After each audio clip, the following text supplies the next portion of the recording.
guys and welcome back to my channel Gain Knowledge with Mehak. Today I am here to present you the chapter second Lost Spring of class 12th English book Flamingo का chapter second Lost Spring by N.S. Jung का second part. I want to drive a car कि मैं क्या करना चाहता हूँ, car को drive करना चाहता हूँ. पहला जो इसका पार्ट है वो हम पहली वाली वीडियो में पढ़ चुके हैं. अब हम इसका सेकेंड पार्ट पढ़ेंगे. तो हम स्टार्ट करते हैं. Mukesh insist on being his own master. I will be a motor mechanic. Mukesh क्या चाहता था? मुकेश अपना खुद का मास्टर बनना चाहता था. वो क्या करना चाहता था? मोटर मैकेनिक बनना चाहता था. उसने बोला कि मैं I will be a motor mechanic, कि मैं एक मोटर मैकेनिक बनूंगा. Do you know anything about car? क्या तुम कार्स के बारे में कुछ जानते हो? उसने आई आस्क, मैंने पूछा क्या तुम कार्स के बारे में जानते हो. यहाँ पे आई कौन है? ऑथर है Anees Jung. I will learn to drive a car, कि मैं सीख लूंगा, कार चलाना सीख लूंगा. लुकिंग स्ट्रेट, उसने मेरी आंखों में स्ट्रेट देखते हुए बोला कि मैं कार चलाना सीख लूंगा. जो उसका ड्रीम था वो looking like a mirage amidst the dust of street that he fails in Firozabad. जहाँ पे वो फिरोजाबाद में रहता था वहाँ के लिए जो उसका ड्रीम है वो एक इल्यूजन है, वो एक धुंधलापन है वहाँ की स्ट्रीट की डस्ट में. क्योंकि जो फिरोजाबाद है वो किस लिए फेमस है? बैंगल्स मेकिंग के लिए. और वहाँ की हर जो फैमिली है फिरोजाबाद की वो बैंगल बनाती है. It is a centre of India's glass blowing industry, जहाँ की फैमिलीज की जनरेशन ही किस लिए स्पेंड हो गई है? बैंगल्स मेकिंग में हो गई है, फाइनेंसेस में हो गई है. वेल्डिंग करते हैं वो ग्लासेस की और उससे क्या बनाते हैं? बैंगल्स बनाते हैं जो पूरे वर्ल्ड की वुमेन्स पहनती है. मुकेश की फैमिली भी उनमें से एक थी. None of them know that is illegal for children.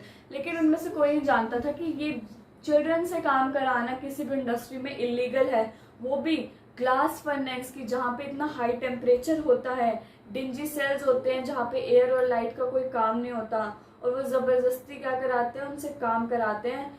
वहाँ पे 20,000 चिल्ड्रंस हैं, 20,000 चिल्ड्रंस काम करते हैं उस फिरोजाबाद इंडस्ट्री में. अपने बाहर की खेल कूद छोड़ के वो क्या करते हैं? वहाँ पे काम करते हैं. और उनकी आंखें भी बहुत जल्दी चली जाती है. जब हम अंधेरे में साथ में वेल्डिंग वाली चीज़ें, फर्नेस वाली चीज़ों से काम करेंगे तो जो हमारी आईसाइट होती है वो बहुत वीक हो जाती है. मुकेश की आईज जो थी वो being as a volunteer to make its home which is proudly saying it is rebuilt. We walk down stinking lanes choke with garbage. वहाँ पे जो गार्बेज था उससे चौक हो चुका था. पास जो होम थे उनमें गड्ढे हो गए थे, उनमें दीवारों में गड्ढे हो गए थे. डोर्स जो थे वो टूटे हुए थे, विंडोज नहीं थी. और ह्यूमंस और एनिमल्स इतने ज़्यादा थे, क्राउडेड रहते थे, पूरा उनका घर भरा भरा सा रहता था. वो डोर पे रुके एक घर के. Bangs a wobbly iron door with his foot and pushes. उन्होंने अपने पैर से गेट को पुश किया, डोर को पुश किया, और वो एक हाफ बिल्ड सैक में आ गए. It is one of the part hatch with dead grass. Firewood stove थी वहाँ पे, मतलब चूल्हा था फायरवुड का जिसे हम लकड़ी से जलाते हैं, और लार्ज वेसल्स थे जिसमें स्पिनच लीव्स सिजलिंग कर रही थी. Spinach leaves on the ground. एक बहुत ज़्यादा एल्यूमिनियम का बहुत बड़ा सा प्लेटर पड़ा था और वहाँ पे सब्जियाँ कट रही थी. एक फ्लेयर यंग वुमेन वहाँ की इवनिंग मील बना रही थी पूरी फैमिली के लिए, इसलिए वहाँ पे वो चूल्हा जल रहा था. एल्यूमिनियम की बहुत बड़ी थाली में सब्जियाँ कट रही थी. तो थ्रो आइज जो थी उसकी पूरी, जो वुमेन जो खाना बना रही थी उसकी आइज पूरी स्मोक से भर गई थी. क्यों? क्योंकि वो चूल्हे पे रोटी बना रही थी, उसमें से बहुत ज़्यादा धुआं निकलता है, तो उसकी आइज जो थी वो पूरी स्मोक से भर गई थी. और she is the wife of Mukesh Elder brother. और वो लेडी थी वो मुकेश के बड़े भाई की क्या थी? बीवी थी, वाइफ थी. Not much older in year she has begun to command respect as a bahu. वो इतनी बड़ी उम्र में, इतनी एज में इतनी बड़ी नहीं थी, लेकिन उसे एक कमांड, एक रिस्पेक्ट मिल गई थी बहू की. वो डॉटर इन लॉ हो गई थी हाउस की, already in the charge of 3 mens. और उसमें 3 मैंस की उसे जिम्मेदारी निभानी थी. उसका हस्बैंड मुकेश और मुकेश के father. When the older man enters, जब एक ओल्डर मैन बड़े घर के अंदर एंटर करते हैं, she gently withdraw behind the wall and bring her veil closer. कि वो भाग के किसी दीवार के पीछे चली जाती है और वेल, अपना पल्लू अपने मुंह के पास ले आती है एज अ कस्टम डिमांड. जैसे कस्टम्स होते हैं, रीति रिवाज होते हैं कि जो बहू है वो अपना मेल एल्डर्स के सामने अपना पल्लू नीचे रखेगी, घूंघट करके रखेगी। In this case the elder is an impoverished bangle maker. जो एल्डर थे वो कौन थे? एक इम्पावरिश्ड, एक गरीब, एक बेबस बैंगल मेकर थे। उनके बहुत लॉन्ग ईयर्स की हार्ड वर्क में पहले वो टेलर थे, फिर वो बैंगल मेकर बन गए। वो अपना घर भी रिनोवेट नहीं करा पाए क्योंकि उन्हें अपने दोनों बच्चों को स्कूल भेजना था, और ये सब मैनेज उन्होंने किया। What he know the art of making bangles. उन्होंने बैंगल्स बना के सब क्या किया? मैनेज किया। इट इज हिज करम, हिज डेस्टिनी। मुकेश की ग्रैंड मदर ने बोला कि ये उसका करम है, ये उसकी डेस्टिनी है, यही उसका अंतिम है। हु हैज वॉच्ड, अपने हस्बैंड को वो ब्लाइंड होता हुआ उसने देखा है। वहीं ग्लास मेकिंग में उनके हस्बैंड ब्लाइंड हो गए थे, और वो कहती है यही इनका कर्म है, यही इनकी डेस्टिनी है, इन्हें यही काम करना पड़ेगा। जब इनकी इतनी पुश्ते काम करती आई है तो ये भी यही काम करेंगे। कहना God given lineage ever a broken.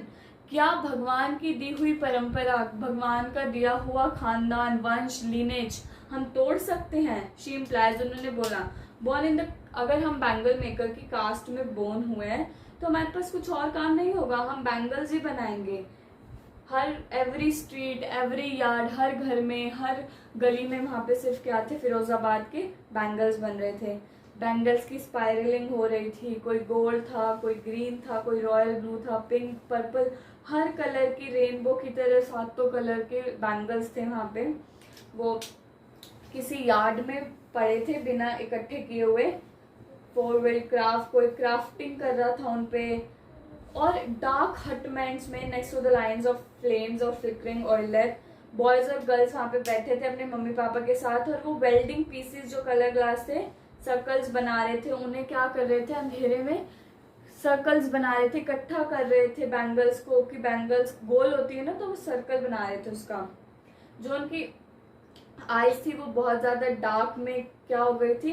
अब उनकी आदत पड़ गई थी, वो डार्क में बहुत अच्छे से देख पाते थे लेकिन लाइट में इतना अच्छे से नहीं। हम एकदम अंधेरे रूम से लाइट में जाते हैं तो हमारी आंखें एकदम से बहुत डार्किश सी हो जाती है, पहले हमें कुछ दिखता नहीं है। ऐसे उनके साथ हो रहा था।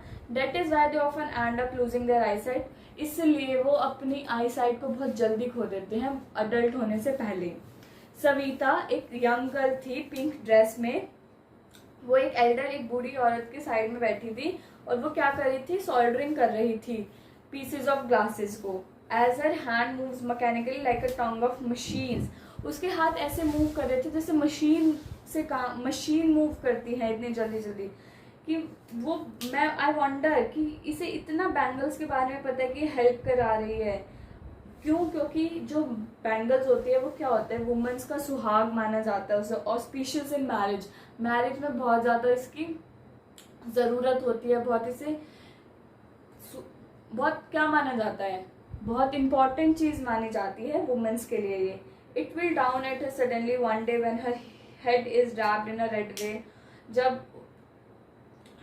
जब शाम को उसे सडनली एक दिन उसका जो हेड है वो रेड वेल से, मतलब सिंदूर से भर दिया जाएगा, उसके हाथ पीले लाल कर दिए जाएंगे henna से, मेहंदी से, और उसे बैंगल्स चढ़ाई जाएंगी। She will become a bride, वो दुल्हन बन जाएगी। जैसे ओल्ड वुमेन उसके साइड में बैठी है बहुत साल, 1 many years ago become 1 many years ago, she still has bangle. उसके भी हाथों में बैंगल्स है। वो इतनी ओल्ड एल्डर वुमेन है लेकिन उसके हाथों में बैंगल्स है। उसकी आंखों में रोशनी नहीं है लेकिन उसके हाथों में क्या है? बैंगल्स। एक वक्त शेर भर खाना भी नहीं खाया, शी सेज। उसने कहा कि हमने एक वक्त शेर भर, हमने एक टाइम पेट भर के खाना भी नहीं खाया। एक ड्रेन्ड वॉइस में, she has not enjoyed even full meal. उसने अपनी पूरी लाइफ टाइम में एक इंजॉय, अपने एक खाने को इंजॉय भी नहीं किया। जो उनका हस्बैंड था वो एक ओल्ड मैन था बियर्ड के साथ। I know nothing accept bangle. वो कहता है कि मुझे बैंगल्स बनाने के सिवा कुछ आते ही नहीं है। All I have done is make a house for the family to live in. और मैंने क्या किया? एक घर बनाया जहाँ पे हम फैमिली के साथ रहते हैं। Hearing this one wonders if he has achieved what many have failed in their life time, he has roof over.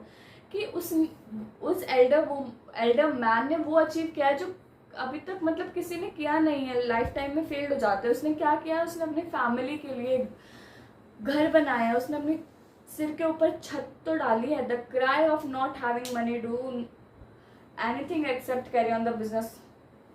कि पैसे के लिए रोना क्या कर सकते हैं हम, पैसे के लिए रोते रहते हैं वो कि बहुत गरीब है इसलिए पैसे के लिए रो रहे हैं, उनकी जो फुलफिलमेंट नहीं हो रही उनकी चीज़ें।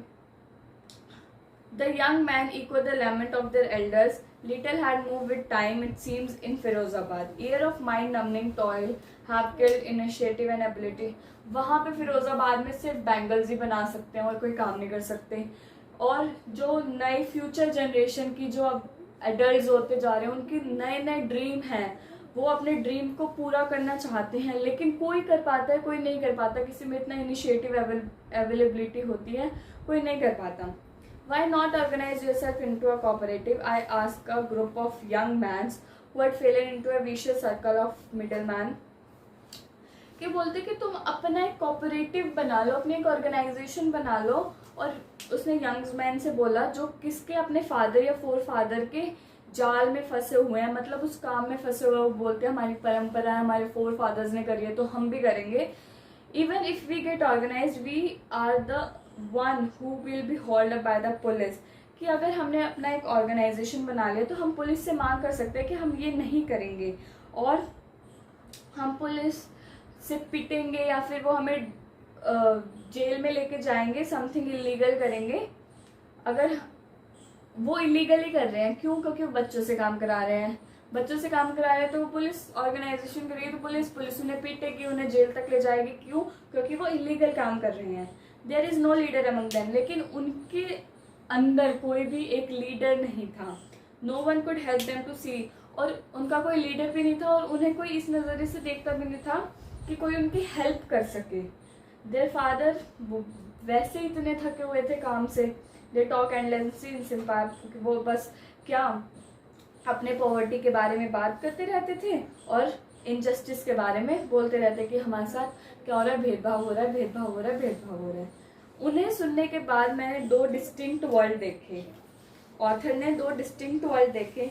एक फैमिली जो कि पॉवर्टी के वेब में, पॉवर्टी के जाल में, गरीबी के जाल में फंस चुकी है और burdened by the stigma of caste which with, और वो उस कास्ट के स्टिग्मा में, उस कास्ट में जहाँ जिसमें वो पैदा हुए उसी में फंस चुके हैं। बर्डन है कि हमें यही काम करना है, हम इस कास्ट में पैदा हुए हैं तो हमें यही काम करना है। और दूसरा विशियस सर्कल है साहूकार का, मिडिल मैन का, पुलिस मैन का, लॉ का, ब्यूरोक्रेट्स का, पॉलिटिशियंस का, जो उनकी मदद नहीं कर रहे, उन्हें ये नहीं बोल रहे कि ये इलीगल है, तुम ये काम मत करो। Together they have imposed the baggage on a child that he can not put down. वो दोनों मिलके एक तरफ तो फैमिली का बर्डन है, दूसरी तरफ पुलिस या फिर जो हायर अथॉरिटीज है उनकी हेल्प नहीं करती, तो वो सब इम्पोज किस पे कर देते हैं, एक झोला भर के एक बच्चे पे इम्पोज कर देते हैं जिसे वो उठा नहीं पाता। Before he is aware he accepted as naturally as, जब तक वो इस बात से अवेयर होता है कि मैं एक इलीगल वर्क कर रहा हूँ, मैं एक गलत काम कर रहा हूँ, इससे मेरे को ही नुकसान है, तब तक क्या होता है उसे वो एक्सेप्ट करना पड़ता है। क्यों? क्योंकि उसके पापा ने उसे दिया है ये काम। To do anything else would mean to dare, and daring is not part of his growing up।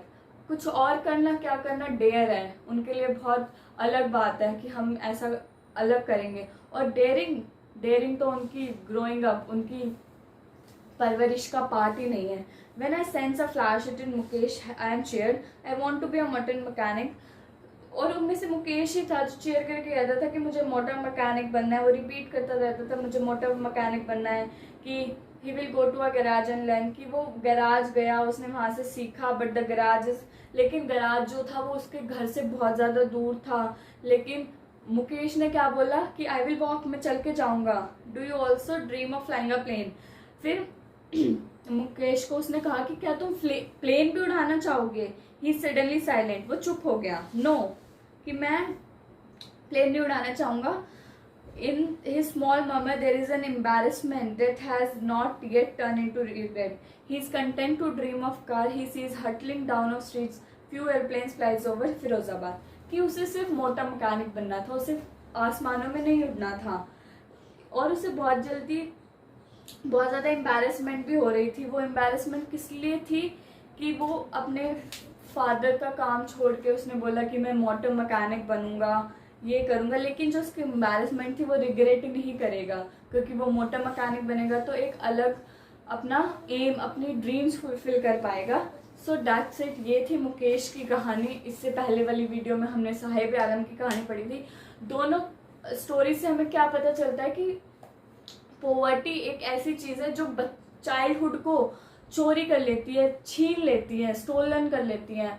बचपन ही एक ऐसी चीज़ है जिसे हम खुल के जीते हैं, और गरीबी ही एक ऐसी चीज़ है जो बचपने को छीन लेती है। तो आई होप आपको मेरे ये एक्सप्लेनेशन, मेरी ये वीडियो पसंद आई हो। अगर पसंद आई हो तो please don't forget to like, share and subscribe my channel. Thank you.